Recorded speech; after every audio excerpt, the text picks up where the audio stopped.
Dear colleagues, welcome to today's EHRA webinar on new mapping tools for VT ablation. I'm Professor Christian Dechiou from the University Hospital of Nancy in France. The aim of this webinar is to give you a better understanding of the usefulness of some of the new mapping tools for VT ablation. During the last years, a number of novel mapping tools appeared on the market, and in parallel, several innovative mapping concepts were published in the literature. As a consequence, you will hear that it was necessary to make some choice because reviewing exhaustively all the new mapping tools and concepts within the 60 minutes time frame of this webinar is just impossible. During this session, you will see two cases-based presentations. The first lecture will be given by Dr. Petr Pešel from EGM Hospital in Prague, in the Czech Republic, and the second lecture will be given by Dr. Tom Wong from the Royal Brompton and Airfield Hospitals at the Imperial College of London in the United Kingdom.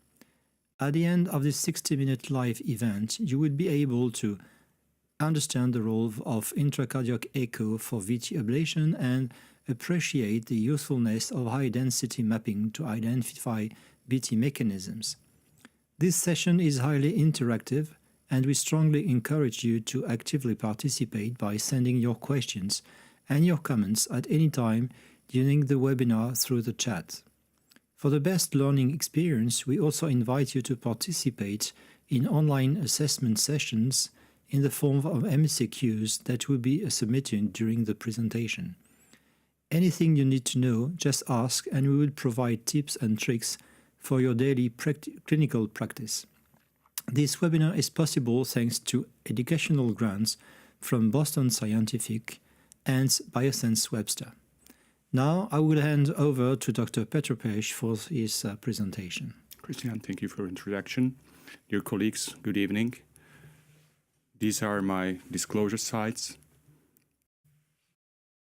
And what I would like to do over these 20-25 minutes, give you an overview what is possible with intracardiac echo to see in ventricular ablation. What I will give you an overview of available systems, what you can see with the echo in terms of ventricular anatomy, how it can help you to visualize the lesions and to power titration. I will try to pick up three different clinical applications for echo that I believe the echo is very helpful. This will include ablation of outflow tract, ectopy or tachycardia, ablation in presence of an thrombus within the left ventricle, and I will finish with ablation of arrhythmias that originates from papillary muscle. So in terms of available systems that are on the market, there are two types. First uses a phase array ultrasound, and they are manufactured by Siemens and distributed by Biosense Webster. The other system is by Abbott or St. Jude formerly. And this phase array system gives you kind of sector view of a cardiac chamber, and the image is in the axis of the probe. The other system is rotational ultrasound, and it's manufactured by Boston Scientific, and this one gives you 360 degrees overview, and it's perpendicular to the axis of the probe. Currently, we have modules to integrate intracardiac echo in 3D mapping system. This is an example of a so-called CARTO Sound module that allows you to delineate the anatomy and see the echo views within your 3D maps. And there's also one application by Siemens that allows you to do 3D intracardiac echo to better visualize the anatomy. So, what's the role of intracardiac echo for ablation of ventricular tachycardias? I would like to start with the delineation of ventricular anatomy, as seen by ICE. So this is the normal and LV anatomy as seen by intracardiac echo. And what you see in this image, the endocardium is very different what we are usually used to from the atrial level. In the atrium, the endocardium is smooth. In the ventricle, in the normal hypercontractile ventricle, there is a lot of trabeculation, ridges recessi, and there's papillary muscles that are protruding into the LV cavity, and the manipulation may be difficult, and sometimes you're able to get into these ridges and be quite deep inside the tissue. This may change with the different pathologic changes. This is an example of so-called spongious remodeling, when these ridges and these recessi become very big. And as you can see, this is mapping with a Arrhythmia or Ryan catheter. And in order to get in within these ridges or within these recesses, you have to deflate the balloon, put inside, and just the ICE gives you much more control over what you're doing and how you map and create your anatomy. The most common anatomy structure, or the most common substrate in ventricular tachycardia, is the scar after myocardial infarction. This can be visualized by an intracardiac echo in the terms of thinning and smoothing of the myocardial wall, as depicted in here. This is an example of the septal scar. This second image shows you thinning and smoothing of the lateral wall of the left ventricle, and this is example of the lateral scar on the LV. So it's good for us, if you do the ablation procedures, this is the catheter here, and we can freely move here because it's a smooth surface. But sometimes the echo can give you also idea of what's inside tissue, and the structure of the myocardium may be important. Let me show you an example. This is a case of ours, a 60-year-old male that had no apparent structural heart disease on transthoracic echo. However, he had an ICD and had repeated interventions for ventricular tachycardia, 180 beats per minute. To our surprise, there was no arrhythmia inducible during programmed ventricular stimulation, and he had no substrate on a voltage map. This is bipolar voltage map, that also unipolar voltage map was not very conclusive. And what did help was the intracardiac echo. And if you look the structure of the myocardium, suddenly you see some infiltration or echogenicity into LV wall. This is lateral LV wall. When we saw that we realized that there may be something, and because we didn't find anything endocardially, because there is a normal tissue embedded in between the endocardium and the scar, or this echogenicity, we went epicardial, and epicardial aspect we found quite reasonably big scar, and this scar actually correlated what we found on the intracardiac echo. And within this scar, we found very nicely potentials, areas of slow conduction, as depicted here in the long stimulus to QRS interval, and ablation or a homogenization of this area prevented successfully recurrences of the arrhythmias in this patient. So this was the visualization of the anatomy or arrhythmogenic substrate. What about the energy delivery? I believe there is also a role for echo. We learned that from the animal works when we try to deliver large lesions, which is sometimes important in the ventricle level because we are dealing with a thick myocardial wall and we want to get to the myocardial substrate. But if you deliver too much of the energy, this may happen. And this is so-called pop phenomenon. There is a small explosion within the myocardium because the temperature reaches too high, and you see there's a lot of gas or small bubbles emitted in the LV chamber. And if this happens, it's too much energy, because this leads to the disruption of the endocardium, and actually this is the crater that was created by this particular lesion. But echo can show you much more, because if you look at some of these lesions, what you can see at the end of the ablation, there is this sudden widening of this muscle. And what it means actually is, again, some microbubbles within the tissue that are accumulated there, which means that the temperature reached 100 degrees, and there is a small explosion, although confined within the LV wall or the myocardium wall. But if you cut it and look at the specimen, you find that there is a small cavity. So you still created too much lesions. And this, by this echo, I believe, can show you that you delivered too much energy for this high power lesion. It gives you much more control of what you're doing. It's difficult to prove in clinical practice, but all we know that if we do deliver large lesions, there's a risk of cardiac perforation. We know this cardiac perforation may be preceded by pop phenomenon, which is the sound, which gave name to this. And if this pop phenomenon occurs in this particular study, it was much more likely that this situation will require surgical repair. Nevertheless, by all means, the echo can give you the idea that something bad is happening. If you see this, you can proceed with appropriate steps to prevent catastrophic consequences. This was general concepts of using echo. So now let me show you some clinical applications. This is the ablation of outflow tract ectopy or tachycardia. Outflow tracts are quite complex anatomical part of the ventricle or heart, and arrhythmias can originate anywhere from this area, and sometimes we have to map all these parts to be successful in our ablation. there are special locations that are not so easy to get to, and echo may help in achieving successful ablation. This is an example of the ectopy or tachycardia that originated or successfully ablated from the commissure of right and left cusp. This is an echo image that shows a short axis view of the aorta. This is the right cusp, this is the left cusp, and you see the catheter embedded, and just between these two cusps in the commissure, you can see also the left main coronary artery here, and it's generally believed it's safe to ablate more than 5 millimeters close to the coronary artery. With echo, you can really go and ablate along all these and carefully map these sites. In this particular case, we tried to ablate from here, which was not successful. We ablated from the other side, was not successful, and we had to go into this commissure, which is shown here. We're going inside the left ventricle, going backwards to the annulus. So this is the same image on the log axis on aorta. So you see the catheter going inside the LV cavity, coming back on there, and you can monitor the position very nicely. On X-ray, you don't see the other structures like valves. In echo, you can see it, and this may lead to the successful procedure.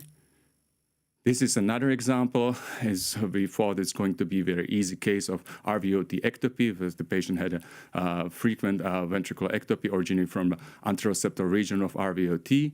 And because the frequency was not that high, during the mapping, we used base mapping, a PASO module of a CARTO system, and we located, not surprisingly, the ectopy towards the anteroceptal region of the LVOT. We ablated there, but what we achieved was not ablation or complete abolishment of the ectopy, but only the change of the morphology. The change is subtle, but is there.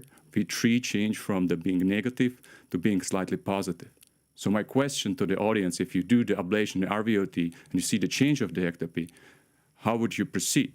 Would you burn more proximally, which means pulling the catheter down, backwards, or you go more distally, pushing the catheter more up into the pulmonary artery, or just burn more on the sides and hope that you get it? So this is the questions. How would you proceed during your clinical case? Okay, so we are waiting some seconds while the audience is answering your question. And meantime, I would like to ask one of the questions which were asked by the audience. And the question is, if you had MRI and CT scan available before an ablation procedure, how would you use them to understand the VT substrate? Would you use them, and how would you manage these images? Both CT and MRI are pre-procedural imaging techniques. We try to use intracardiac echo as an intra-procedural imaging technique. They do display different things. I believe MRI is much better in terms of displaying a substrate, because you use late gadolinium and you can really display fibrosis and scar. And this is not really possible on a CT, or the resolution is not that good. The problem, however, and the obstacle is still there for us to do an MRI in patients who do have ICD, because there are some consequences of putting patient with an ICD that is not MRI compatible into the MRI scan. So this is currently not available at our site. We try to compensate this with the use of intracardiac echo, and hopefully we can show here, and we use it in everyday practice, that there is an advantage of using intracardiac echo as an intraprocedural imaging technique. Tom, what would be your comments for this question? Very similar to Peter, and we do like to see the scars from MRI scans, but may not be always possible and practical. Apart from the MRI compatibility for patients, majority of patients who has device in situ, there is also an issue with the artifacts created by the leads, and that will impede the assessment.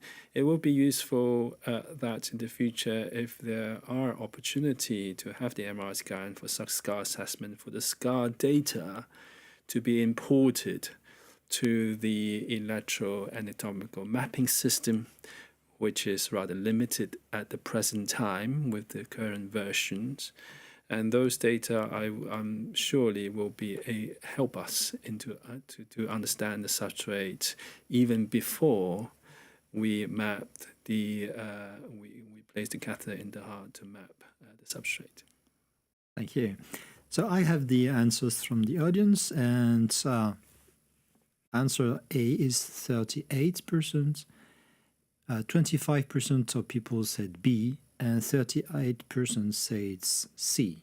So it's rather balanced, but B is less voted. Okay, so I believe there's no one single correct answer. Everything may work. What I will try to show you, what I believe was the problem, what we believed was the problem, and it's depicted in this diagram. What we were doing by ablating underneath the valve, which is the location where the catheter is very stable, we were cutting some of the bundles that were conducting the electrical impulses from the source, which was above the pulmonary artery valve. The problem, it is depicted in here. This is the ICE image of the situation. This is LVOT. This is pulmonary artery. And you can see the thickness of the muscle in the RVOT, and you can see that some of the muscle actually extends and goes beyond the pulmonary artery valve. So I believe the source of the ectopy is there. The problem is if you go above the valve, you push the way by the valves that moves, the leaflets moves there, and if you push more, you end up somewhere here, which is too high. And it's not so easy to get into this particular location. So there are different ways how to overcome this. You can really do a complete partial isolation of this myocardium, or you can use different techniques. One of those, this was proposed in this very nice paper that look at this patients that have a modification of the RVOT ectopy by ablating below the valve, and what they show, if you go above the valve while going backwards using this U-turn, you end up in the pulmonary artery cusps, and you can do the successful ablation there. Different ways how to approach it, but I wanted just for the audience to recognize if this happens, this might be a solution, or for those two, and the echo definitely helps in understanding what's going on. The second application I would like to talk about are patients, a small subset, but does exist, patients with a thrombus within the LV aneurysm. So this is a case of a 60-year-old male who have a very long history of old posterolateral myocardial infarction, has a moderately impaired left ventricle ejection fraction, has very slow VT, 110 beats per minute, and there's a long evidence of thrombus within this aneurysm. So my question is, how would you approach this? Would you do the ablation? A, no, I don't do it. The ablation is not very good idea if there is a thrombus within the LV. Or B, well, let's proceed to endocardial ablation. Endocardial ablation can be considered. Or C, epicardial ablation is the indication here because there is a thrombus within the LV cavity. Please answer.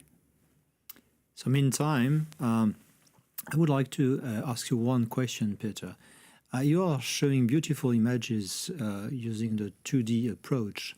You need some experience just to be sure of the image that you get in terms of interpretation. Is 2D enough? Do you need a 3D reconstruction, I mean a 3D echo reconstruction?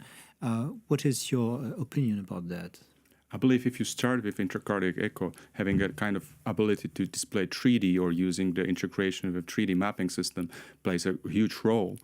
For me, because I'm using the echo for 10 years, I'm fine with the 2D images, but there's a quite long learning curve, I would say, because it takes some time to know how to handle the echo, how to manipulate it and show all the aspects of the left ventricle and be able to track the mapping or ablation catheter within the LV and display all the important information. It's there, but it's not that intuitive and you should spend your time. I believe it's one of the barriers that are there out there that prevented the very widespread use of intracardiac echo. But nowadays we have the ability to incorporate into 3D mapping systems. There is a possibility to use the 3D intracardiac echo by Siemens. So I believe this may make this technology more accessible for general practice.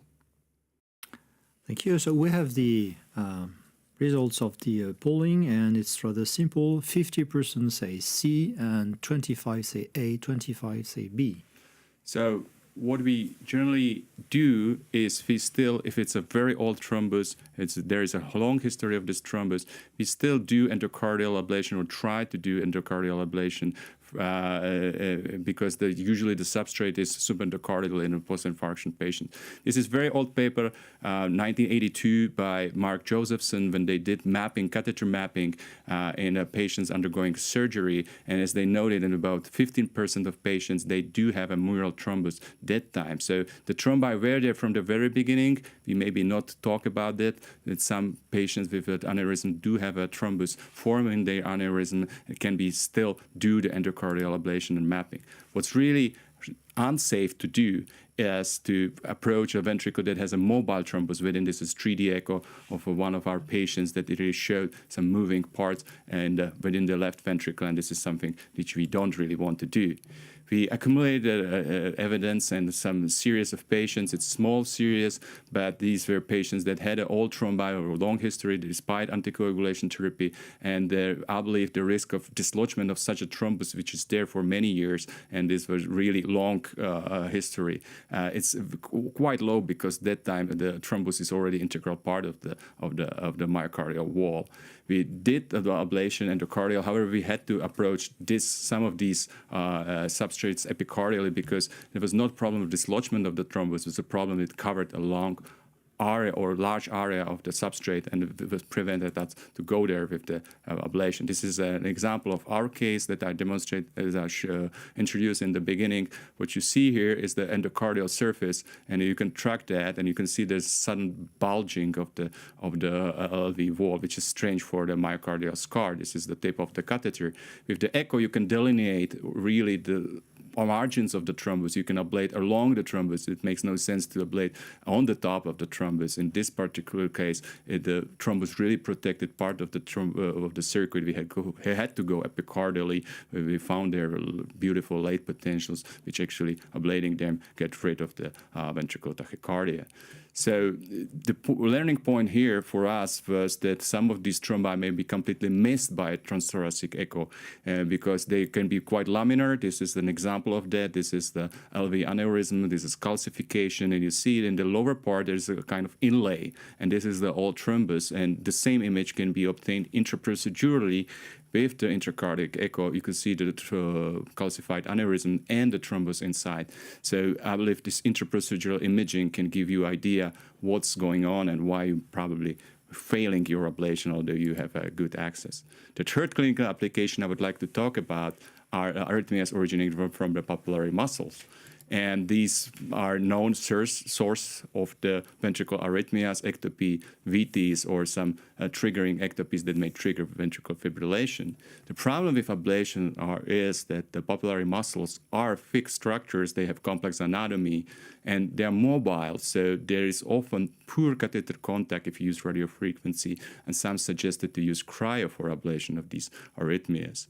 And as you see here, the papillary muscle usually are formed by different two heads or some different parts, and this is how you can visualize them by intracardiac echo. So this is the papillary muscle in the right ventricle. This is in the LV. Some of those papillary muscles are really, really huge, and you can, with the intracardiac echo, go along the surface and try different parts of the papillary muscle, map it, and see whether there will be an effect of the ablation. 3D mapping system can allow you do the similar thing, but this one is a kind of a mesh LV surface with the just mapped posterior medial papillary muscle. But the 3D mapping won't show you a very important aspect of this procedure, and that's the mobility. The papillary muscle is a moving target. What you see here is an example. There's a catheter which slides on the top of the papillary muscle. It moves up and down. And if you try to do the ablation, you generally are not in good contact with the papillary muscle. So this is not very stable position on the catheter and the papillary muscle. On the contrast, if you play a little bit with the catheter and try to stabilize it, this is what you can get. Suddenly you have a synchronous movement of the papillary and the catheter. So suddenly you are touching all the time, whole the cardiac cycle, the papillary muscle, and your ablation lesions, which will be much more effective. Intracardiac echo is a perfect tool for this. So my question to the audience is, what do you think? Where's the most common source of the ectopy? Where is it located? Is it at the distal part of the papillary muscle? It's in the middle portion or base of the papillary? Or you think that the distribution is even? So this is my question to the audience. So while they are answering your question, there's another one coming from the chat, which is an interesting one and which is related to the thrombus that you mentioned before, and which is evidence using ICE. So the question is, in case of endocardial ablation with the presence of a LV thrombus, would you use standard or more aggressive anticoagulation? Generally, when we approach these, we try to do this patients with therapeutic INR. We use transeptal approach, and we try to anticoagulate before the procedure because there is always a risk that there will be a new layer of the thrombus form on the previous long-standing thrombus.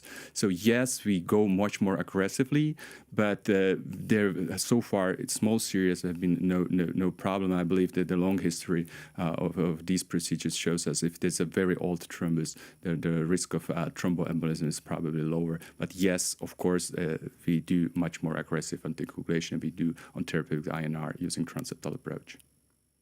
Now we have the results of your third question.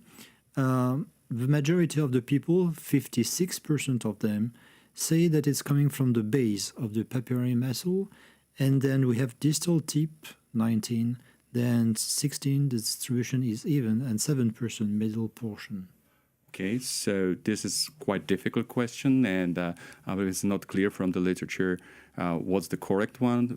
I will try to show you and convince you with my own data. We analyzed recently 34 patients with ablation of LV ectopy related arrhythmias, and it's collected from 4 centers. The posteromedial papillary muscle is the most common source of the ectopy, and what we did, we analyzed the successful ablation site compared to the length and width of the papillary muscle. So this would be a tip location of the successful ablation. This would be a base for the posteromedial papillary muscle. This is anterolateral papillary muscle, again tip. This would be a base. We calculated the position relative to the size of the papillary muscle. These are the results, and to our surprise, they seem to accumulate at the distal portion. This is tip. This would be the base, and it's true for both anterolateral and posteromedial papillary muscle.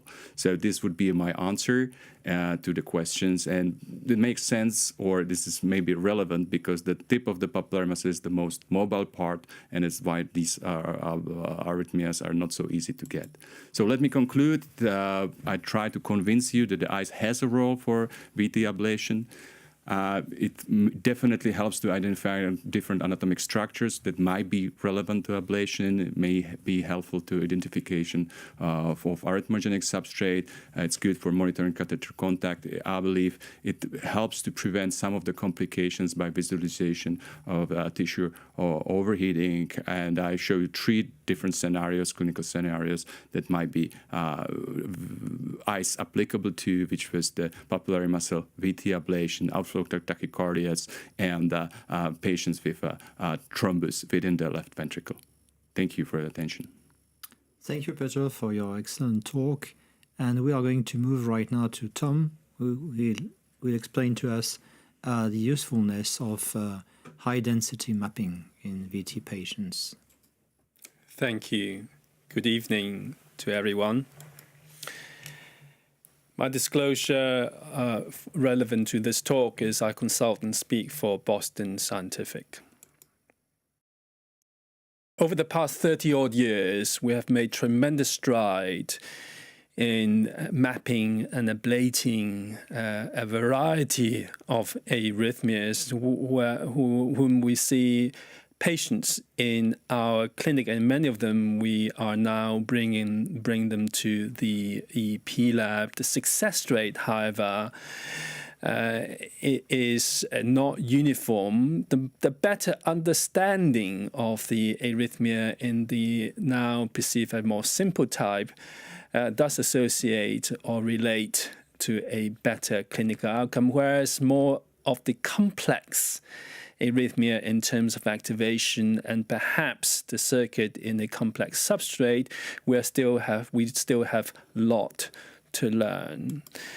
Hence, perhaps there is a role in terms of utilizing more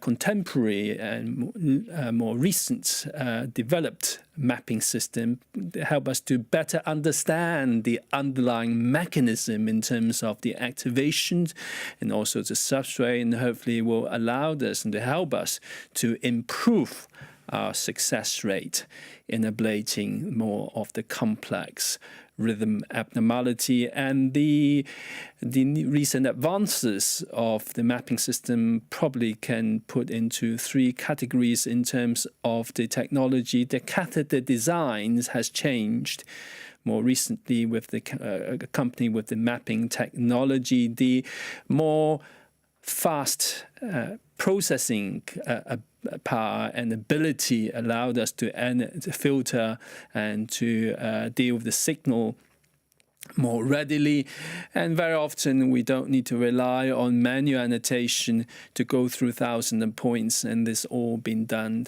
automatically, and the user interface has improved visually in presenting the data that help us to understand the complex arrhythmia better. For the purpose of this talk, looking at the ventricular arrhythmia specifically, perhaps the change in catheter design is the key in terms of we are now moving in the direction of using catheter with smaller, closely spaced electrode to able to help us to delineate the mechanism better, shown by Dr. Enter's paper that in the scar was defined by the voltage criteria from a large tip catheter within that scar. If you map that using a small electrode catheter, closely spaced electrode catheter, you can see actually within the scar and viable electrogram, possibly important as a channel of conduction and responsible for the arrhythmia. This is our work using the Orion catheter, which is also a very small electrode with closely spaced on a 8-spined 64-pole basket catheter. We can record really very fine electrograms, perhaps will not be visible by the conventional large tip catheter that we used to use in the past. So the next 3 cases I would like to share with you just highlight the use of the more contemporary mapping system in not only in the most complex of cases and possibly also in the simple of cases, perhaps how it's even simplify the process in terms of mapping this tachycardia. The first case I'm sure we all see quite frequently, that patient with highly symptomatic ventricular atopic beats, and the ECG clearly was showing that is likely to be originated from the right ventricular outflow tract. In this case, the only mapping catheter being used, followed by ablating the origin, is the basket catheter without the need of any other reference catheter, because the reference is being used based on the ECG. We templated the morphology of the ventricular atopic beats in yellow, and where the basket catheter is moved around in the LVOT, the system will automatically only accept the beats that match the morphology of the clinical atopic beats, and to annotate the electrogram automatically for those atopic beats that triggered by the catheter from manipulation will be discarded. And I'll show you this video. the electrogram being accepted will come with a green bar over here. You can see that the atopic beats that not matching, that's not being recorded, only record those matched, which created a very detailed map.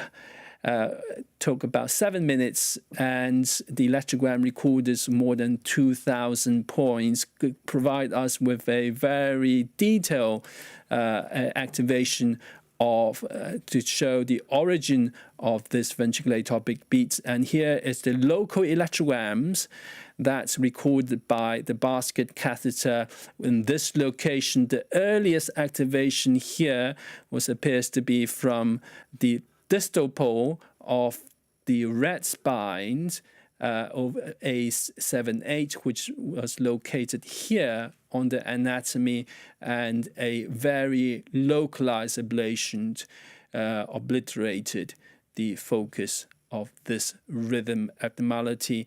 And a simple arrhythmia with clearly defined a mechanism nonetheless can be dealt with a lot of ease without the much manual annotation required. One thing we have to be aware of is that the Orion catheter will not give the information whether the catheter is touching the endocardial surface. Therefore, it's important for us to really look at the electrogram quite carefully, as well as relying on the automated annotation. And this is the example from one of our case, which very elegantly described by Dr. Stevenson's publication to remind us that we can record QS complexes, unipolar complexes, without the electrode being at the surface of the myocardium. And we have to be aware of that. When the catheter was at the surface, is touching, we will expect to see a sharp descent of QS complexes in unipolar electrogram, whereby if they are at the distance not touching, we probably will expect to see a slurred descent in QS complexes, suggesting this is possibly not touching. And always also look at the bipolar electrogram, which is very often we are more familiar with in the morphology in terms of contact versus non-contact, provide us with more information. So the question I have for the audience, the first question I have, which may or may not related to the case I presented, is this: which of the following statements is false related to electrogram recorded by the novel, smaller and closer space electrocatheter compared with the more conventional 3.54 millimeter tip catheter? The bipolar amplitude is different at the same location with the same electrode orientation. B, less prone to far field interference. C, better to identify smaller amplitude near field signals. And D, finally, for both catheters, the voltage criteria for scars are the same. Thank you, Tom. So we are waiting for the answer to your question. I have a question, meantime, for you, which is related to the automatization of the annotation that you mentioned. It's very impressive to see that there is a huge number of electrograms that can be recorded over a very short period of time with this system. And the question is, how often do you have to re-annotate these signals? In other words, is it very accurate? Sure. That's a very, very good point. For the case in point where I presented just now, a patient with a focal ventricular ectopic beats or indeed ventricular tachycardia, annotations, automated annotation is very, very good for the system. Rarely you will have to do it manually, but there are circumstances whereby automated annotation may not work as well. For example, if we want map the VT substrate, if we want to annotate the latest sharpest signal, then the system may not be work that well, because it's designed to annotate the earliest activation, the earliest, largest DVDT within the mapping window. For those kind of cases, for now, we have to move the mapping window to the window of interest beyond the depolarization of the ventricle for the substrate mapping, and there will be software coming up to compensate this in the future. The other point is that for very fractionated low amplitude signal, the system will automatically pick the peak to annotate and may not be always correct. So for example, a diastolic pathway, that activation and local activation may, with maybe 1/3 of tachycardia cycling with very, very low amplitude. And those area, it is important for the operator to look at the local electrogram, but do not just rely on the automated annotations completely. Thank you, Tom. So we have the answers to your questions. 1/3 of the people said that it's response C, 40% say it's D, and the remaining were balanced between A and AB. Yes. So the answer, first of all, the answer to this is D. The voltage criteria that for SCAR, as far as we understand, using the smaller, closely spaced electrode, is different and occasionally very different from the conventional 3.54 millimeter tip catheter. And in our experience is that the signal recorded by the newer catheter is sharp and more near field and less prone to interference, with a voltage amplitude is very different from the previous catheter.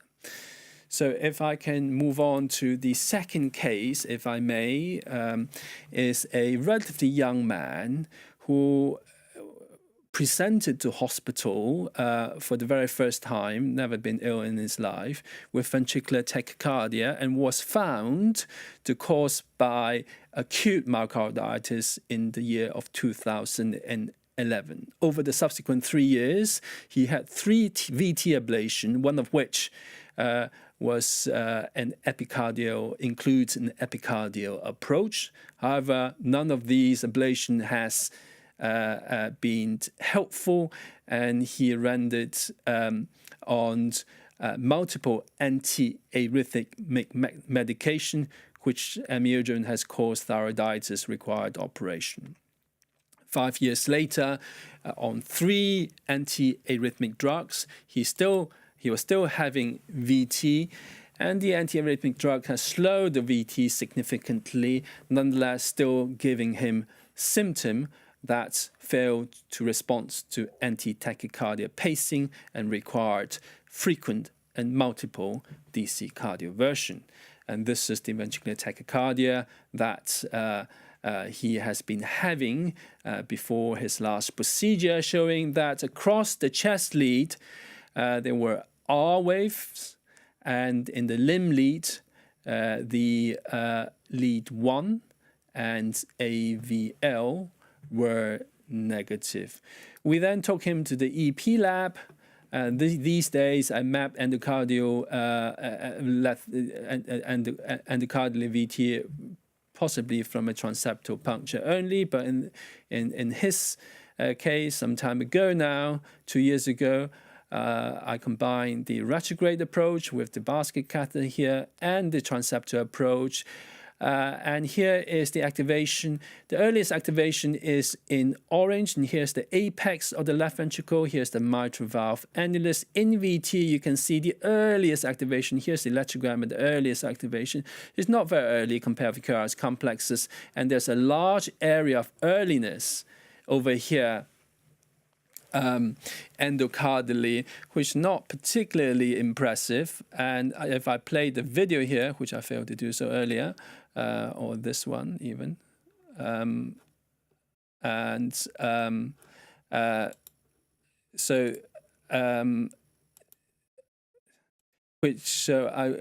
hopefully I'll show you that the earliest activation of the endocardially is not particularly impressive, and therefore make us to go epicardially and opposite to the endocardial breakthrough on the epicardial surface.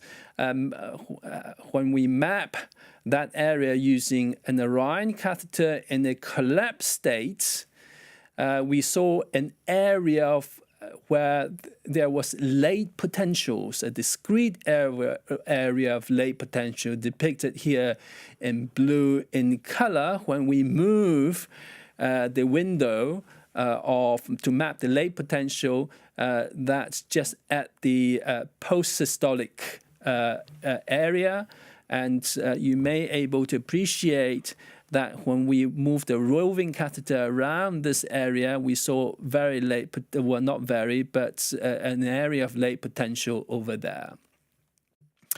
We then map this the patient in ventricular tachycardia epicardially, and I'll show you a video here. We'll be showing the activation wavefronts during ventricular tachycardia in maroon in color. And we were able to map the whole VT circuit in this patient, the entire diastolic pathway in this patient, where there's the entry site with slow conduction, convex curvature, go through then into the mid-diastolic pathway here with normal conduction velocity, a blind alley before it exits over here. So with the detail of this map of more than 10,000 points within a small area, the small electrocatheter allowed us to pick up the minute amplitude of electrogram here, very early in mid-diastolic here, in the critical pathway, allowed us to understand the mechanism of this tachycardia completely, clearly define the diastolic pathway in terms of the width, give us some understanding in terms of where it entered, the velocity, and also the exit of this tachycardia. Of course, ablating at this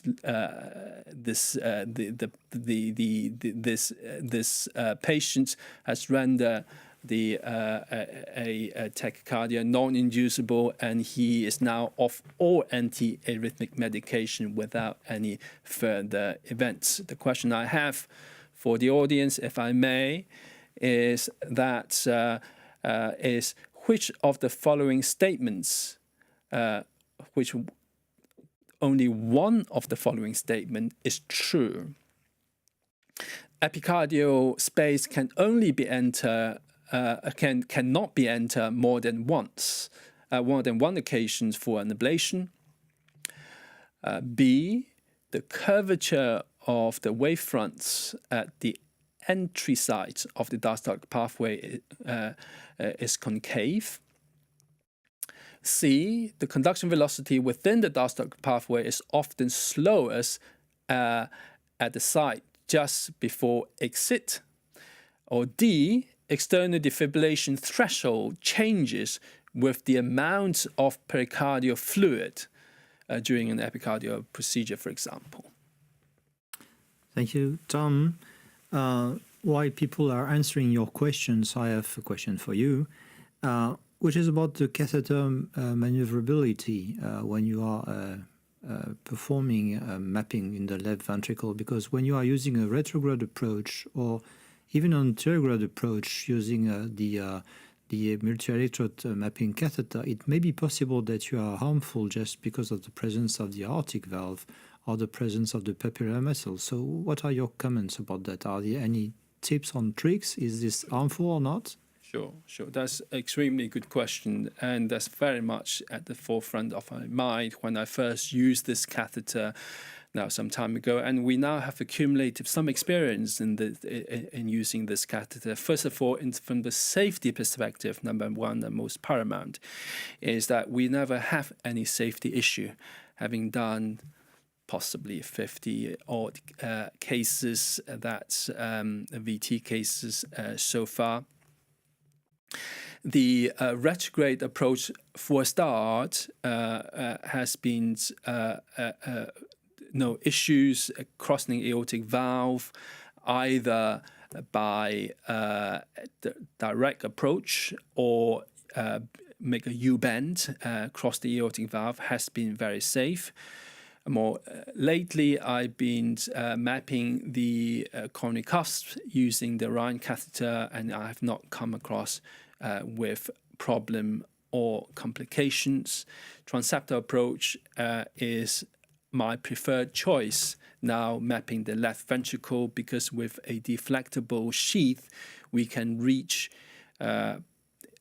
almost all areas within the left ventricular cavity, including just below the aortic valve, without much difficulty. Manipulation of a deployed basket catheter does take some getting used to, particularly could be a challenge in the left ventricle, whereby it's small in size, without previous infarct, whereby the trabeculation is maybe very rich in young people, hyperdynamic, where the movement of a basket catheter can be difficult. And I was talking to Peter before at the live meeting we have today, that perhaps mapping the papillary muscle originated ventricular rhythm abnormality, the Rhine catheter in the deployed, fully deployed format could be of difficulty, whereby going into the creases of the trabeculation may proven difficult unless the spine and the trabeculation is completely lined up, which we cannot predict in real life patients. Mm-hmm. Thank you. So the answer of your second question is the following. 39% of the people chose the D answer. And then you have 25 for C, 22 for B, and finally 13 for A. I'm very impressed by the answer. Is very true. D is the answer. Clearly show the majority of audience are high-end ablator doing a lot of epicardial procedures. Now, I'm not aware it's been published, but for us that doing epicardial procedure, we are very mindful amount of fluid is present in the epicardial space, not only for hemodynamic, because we understand that it also will increase the defibrillation threshold, may be more difficult for us to get them out of VT or VF by external shock if the amount of fluid in the pericardial space is large. So this is important from the safety perspective. The third case I would like to share with you that I've not a lot of time is an 84-year-old gentleman who has ischemic cardiomyopathy with recurrent ventricular tachycardias. Previously, this gentleman had not only PCI but also stenotomy for coronary artery bypass grafting that would possibly have closed the space epicardially. He had poor left ventricular function, come with recurrent ventricular tachycardia with the ECG morphology of the following. The in-ventricular tachycardia in the chest lead, first of all, we saw small little R wave, perhaps before the S wave, and in the limb leads, the inferior deflection the negative deflection in the infralateral lead with slow onset. The first part of the QRS complexes. And when we map the tachycardia, ventricular tachycardia with a high-density mapping basket catheter, we saw the following. Here is the torso, here's the apex of the heart, and the mitral ring is over here, and the gray area is the scar area, and the earliest activation, which reference to the S wave on the ECG is not particularly early, only 48 milliseconds before the S wave, perhaps just before the QRS complexes, as one would expect from the ECG, near the apex of the left ventricle. Now, I want to play this video, if I may, showing that when we look at the activation electrograms, and we saw that the electrode getting later over here and coming down here in the posterior wall, we saw post-systolic potential over here being annotated, post-systolic potential in this area, and in the low amplitude area, there was possibly a entry potential of the diastolic pathway, where the exit potential was at the apex, and there was half of the VT tachycardia cycle length that we cannot account for, and perhaps located to outside or a disparate site from the endocardial service. So we face a patient with VT whereby the diastolic pathway was not completely visible, and how do we inform the ablation? Now, then we decided, look, because the epicardial surface is unlikely to be accessible, we then decided to ablate endocardially at the exit site over here, which terminate the VT, the exit site over here, and move towards the entry sites in the area where there was low voltage. So ablation at the exit site terminated the tachycardia here, and we ablated at further along at the low voltage area when we saw entry potential over here. So thankfully, this procedure rendered this patient free from ventricular tachycardia on beta blocker alone. So this case is just demonstrating that we may not able to identify or locate the diastolic pathway in all patients when we map their ventricular tachycardia. However, even we can't do so, understanding the mechanism in one surface of the heart probably will help us to define our ablation strategy in terms of how best to ablate it to provide the best clinical outcome. So these are my three cases. If I may conclude, first of all, I think majority of the EP physician will agree with me that understanding the underlying mechanism of arrhythmia in the individual patient is paramount in terms of the success in catheter ablation of the arrhythmia. The more novel mapping system and catheter help us to improve the workflow, beg your pardon of the typo, the workflow of even ablating the simple arrhythmia by referencing, for example, the ECG and templating the ECG for ventricular ectopic beat. Now, there is a direction of travel whereby mapping of the arrhythmia is moving towards using newer catheters with small and closely spaced electrode that will provide near field signal, allow us to pick up very low amplitude electrogram, which could be essential for us to identify the critical channel of pathways that's that for reentrance tachycardia, such as ventricular tachycardia.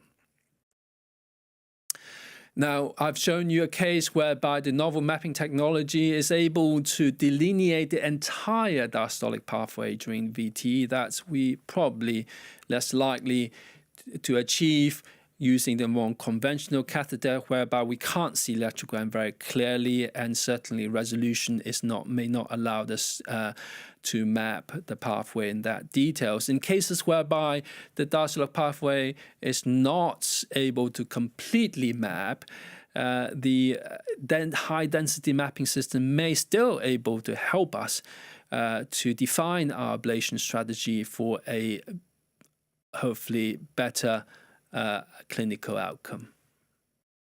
Thank you. Thank you very much, Tom. So we are sharp on time, and we are now approaching the end of this webinar. So I would like to close this session by selecting two important key messages for your daily practice. First is anatomy, and it is of utmost importance for catheter navigation, especially in difficult areas such as the pulmonary muscle or the outflow tracts.